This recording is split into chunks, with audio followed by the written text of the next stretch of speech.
Remarks complete.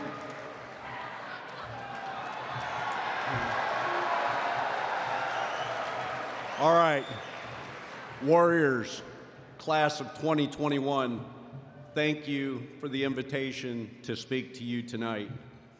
I'm a true believer, so I've bought into Army commercials for nearly 4 decades. What wasn't shown in the video were the intel, cyber, and signalers that helped find the target, the logisticians that ensured the helicopters were maintained and had fuel and ammunition, and that water, food, munitions were provided to the operators before the log soldiers occupied guard posts and secured the base from which the assault force flew. Amongst the shooters was a field artillery fire support officer, an Air Force Joint Terminal Air Controller, an engineer lieutenant, and a medic trained by the Med-PL. There were tanks, Bradleys, and Strykers, and air defense assets positioned as a QRF. The finance lieutenant was paying for unintended damages, as the AG lieutenant was processing Purple Hearts and Valor Awards. A Marine element with Navy corpsmen and coalition partners, supported by Navy and Marine Corps Air, were the outer ring security. And this is why we expect you, why we need you to be combined arms joint coalition fighters. We need you to seek and maximize opportunities to be the best warrior you can be. As it said, warriors wanted for the greatest nation's best army in our planet's history. Before I get started, I'd like to welcome our senior leaders. Lieutenant General Williams, our superintendent, ultimate trainer and team builder. Brigadier General Gillen, our commandant, who's actually done about 80% of what you saw in the videos, ensures you are tough enough to get to the objective and are competent enough to know what to do once you get there. We got Sergeant Major Love and Sergeant Major Kenny, example NCO perfections for us every day. We also have the BTO, RTOs, TAC NCOs, Master of the Sword, and a host of Ps in attendance. Additionally, we have spouses in attendance, women and men who we consistently ask to support our endeavors. Thank you for sharing this event with the class of 2021. To the guests of class of 2021, thank you for braving our weather and the challenges of entering and navigating into the U.S. Military Academy, land that General George Washington recognized as strategic during our Revolutionary War. For some, this may be your first and last touch with West Point and the military. Others may be in for the long haul and be partners in our cadet and future officers' lives and careers. Regardless, we want you to feel welcome and enjoy your visit. Note, we are likely the most inclusive organization on the planet. We value diversity and we want all to feel welcome. Culturally, we're like this as we're an effects-based organization. We seek the very best, those who can consistently demonstrate and deliver best effects. Most aren't good at everything, so we rely on our teammates and team play to fill our gaps. Partners of our service members also fill gaps. They are truly the unpaid engine of our success, filling countless gaps for DoD, the Department of Defense, and our nation. Finally, for our guests, I'm not a West Point graduate. I'm a prior enlisted ROTC graduate. As it was mentioned, that was privileged to teach in our social sciences department some 20 years ago. And I recently completed duties as our director of the Department of Military Instruction. And I am an ardent supporter and fan of this institution. I truly believe this institution is the preeminent leadership development institution in the world. And that when our nation is truly in peril, our graduates are called upon to navigate us out of that peril. I believe that cadets you arrived with, especially those who choose to spend a career in the military, about 35 to 40% of the young men and women sitting here, will be the ones called upon to navigate our nation out of peril. We are overdue, which is why we say, warriors wanted, perhaps needed. This is our Army Secretaries and Chief of Staff's campaign, and their message is clear. I want to share a couple of short vignettes, maybe opportunities I've had that go to why I am the way I am as an officer, leader, and trainer. These are stories the upperclassmen heard before Cadet Summer Training 2018. I will then return to what I believe it takes to be a warrior. So on 25 October 1983, I showed up in the 1st Ranger Battalion. I did not know that about the time I was showing up, the Rangers were parachuting onto the island of Grenada. I was greeted by Ranger NCOs who were angry that they did not get to deploy into harm's way, but who were absolutely committed to training us new Rangers for combat. In the event, we had to join those deployed into harm's way. I learned the importance of training and readiness at a very early age. The Rangers returned from Grenada to very little fanfare, but even more committed to training us new Rangers for combat. This was a tough but fantastic introduction to our profession. I grew up to be a 19-year-old Ranger and Jump Master qualified corporal, then a 22-year-old staff sergeant. I left the Rangers, joined the Nebraska National Guard and ROTC, and on 1 August 1990, I arrived at my first unit, 101st Airborne Air Assault Division, who? I was assigned as an infantry platoon leader. Now this unit hadn't deployed since Vietnam, nearly 20 years.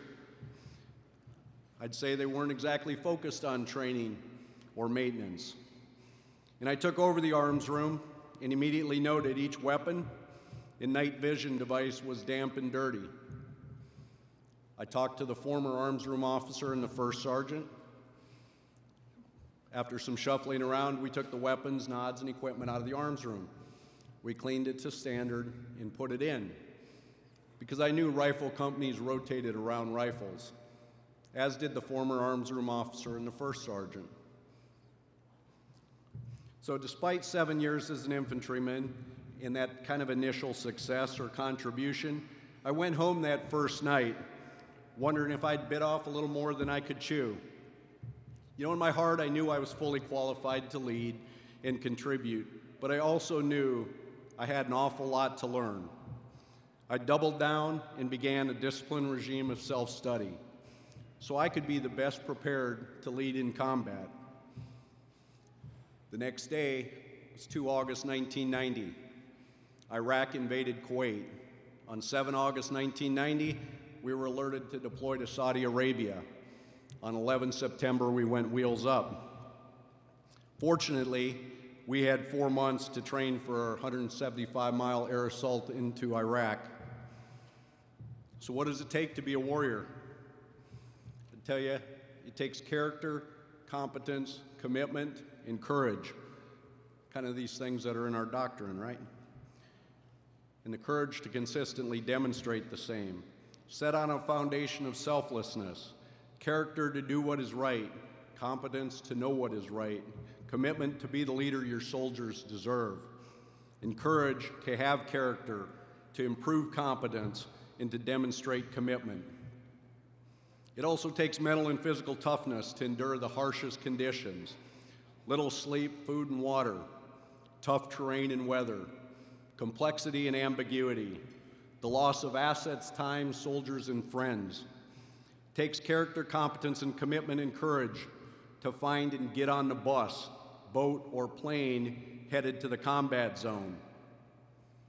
And once there, it takes the same to get in an aircraft, tank, Bradley, a Stryker, an MRAP, a truck, or a pair of boots to then move forward towards the enemy, day in and day out. Those that have found their way to combat and been responsible for the lives of our graduates and soldiers 24/7 for extended periods of time know this. They know the importance of mental and physical toughness and of training the force and the leaders of that force. I am proud to have commanded the most decorated battalion in the global war on terror, 2503, The Rock. Our roster includes 400 Valor awardees and 3 Living Medal of Honor awardees, Sal Junta, Ryan Pitts, and Kyle White.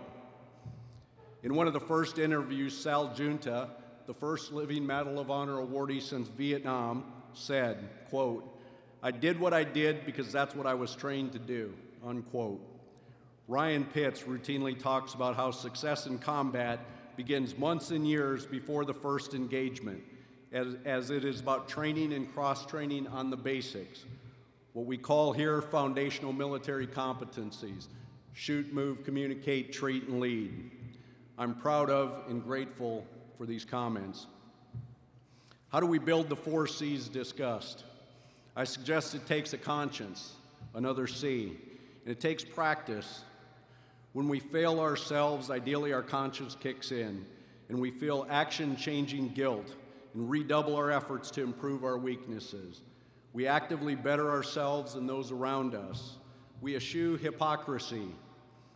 I don't think our chosen profession is about perfection, but it's about perseverance and aspiring to deliver our full potential, being all in, being committed to our soldiers, to our Army, and our nation.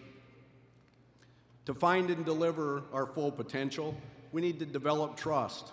Trust our peers, our NCOs, our soldiers, then take risks. When we take risks, we may fail or be told we failed, and that's truly okay. The only people that don't fail are those who never accept challenges or take risks. Those that sit safely on the sidelines, taking pot shots at those who take chances and accept risk and responsibility. Don't be distracted by those who are not players or fans. Ideally, you will fail early and learn a lot. As a second lieutenant recently returned from Desert Storm, I planned and ran a complex live fire that replicated a target we encountered in Iraq.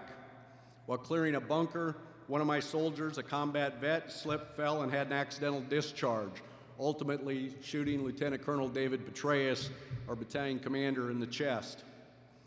Colonel Petraeus was standing between my company commander and Assistant Division Commander, Brigadier General Keene. General Keene called me forward, told me, quote, "Lieutenant, your battalion commander's been shot. Treat him, medevac him, get this range opened back up. This is great training." We did that. That's what he said. We did that. I could digress, but I won't. We did that, and that same squad, to include Specialist Jones, the shooter, was live firing again within 60 minutes. Brigadier General Keene knew good training was required, and it was risky. He trained, trusted, and supported his subordinates, and he owned the bad consequences when they came. I implore you to train your soldiers for combat and train yourself to lead your soldiers in combat. Push yourself and take risks. You are cadet NCOs now and will be so for the next year. You'll have 2 years as a cadet NCO before being called a cadet officer. Be the best NCO leader you can be. Practice with your plebe. Emulate the best cadet and active duty NCOs you've seen. Sergeant Major Kenny brings phenomenal NCOs to West Point. Seek their guidance. Counsel, plan, and execute training. Prepare for your summer detail. MIAD, CTLT, CLDT. Notice I didn't say you have to prepare for your AID, okay? Again, let me say that again. Prepare for your summer detail. MIAD, CTLT, and CLDT. IADs, they'll take care of themselves, okay? You're forming professional habits, habits of excellence. Now, as Colonel Reed consistently states, a switch won't flip at affirmation or graduation. Practice, failure, guilt, and retraining are comparatively free today. Seek out and aggressively exploit the opportunities. August 2019 is approximately 6 months away. Your affirmation is approximately six months away. You will then be all in. Some of you will be all in for 11 years after you Bradso and Padso. If you're an aviator, Bradso and Padso, you'll be here for the rest of your life. But you'll fly a helicopter. You have the time to reflect on and improve your character, your competence, your commitment, and your courage. So please do so. So what did we cover? We need you to be Combined Arms Joint Coalition fighters, warriors. To be the best warriors you can be, you need to seek and exploit opportunities. Develop the 4 C's, character, competence, commitment, and courage, all on a foundation of selflessness. Practice. You are NCOs. Emulate the best you have experienced. Have a conscience. Let action-changing guilt drive you to be better. Develop empathy and build trust. Don't be a hypocrite. To be great requires discipline and self-study. Aspire to your full potential. Focus on being the best person, leader, and trainer you can be. Train, train, and train some more. Never stop training and learning. Train for combat today, as tomorrow may be combat. Quality training requires competence and prudent risk-taking. Again, sometimes you will fail. You must be mentally, physically, emotionally, and spiritually tough enough to rebound and bounce. Be resilient. Some will take pot shots at you and your organizations. Don't be distracted by them. Your job is to train your soldiers and yourself for the start line, your first or next contact with the enemies of our great nation. I'll leave each of you, leaders, guests, and cadets, with 3 questions to ponder. Knowing the answers will help take the fear out of your soul on your most trying days. What do you stand for? Our nation, the Constitution, your faith, people? What is your framework? I won't lie, cheat, or steal. Duty, honor, country, the cadet prayer, the Ranger Creed, the Warrior Creed, a passage from your book of faith. And how do you want to be remembered? Again, thank you to our senior leadership that do so much for so many. Thank you to our guests. You're truly hosted by America's best young men and women. Each earn their appointment and are immersed at the premier leadership development institution in the world.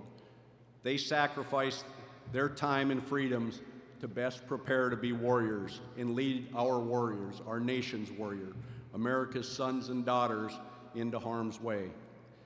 I suggest our guests have a role as well. If visiting, please soak in this incredible night in this incredible institution. Tell others about your U.S. Military Academy. If a long-term supporter, thank you. We'll continue to ask an incredible amount of you as you support your soldier, your warrior.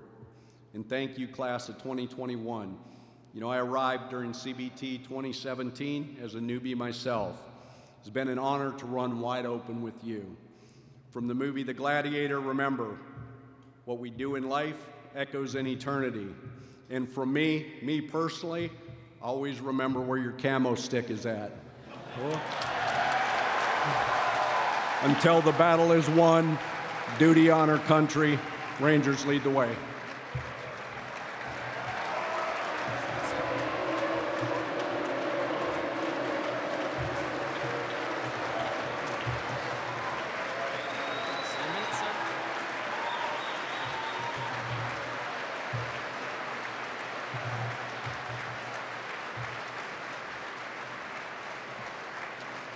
Sir, on behalf of the class of 2021, I would like to present you with this cadet saber, a token of our appreciation for your words of wisdom and your inspiration you've given us tonight. Thank you very much, sir.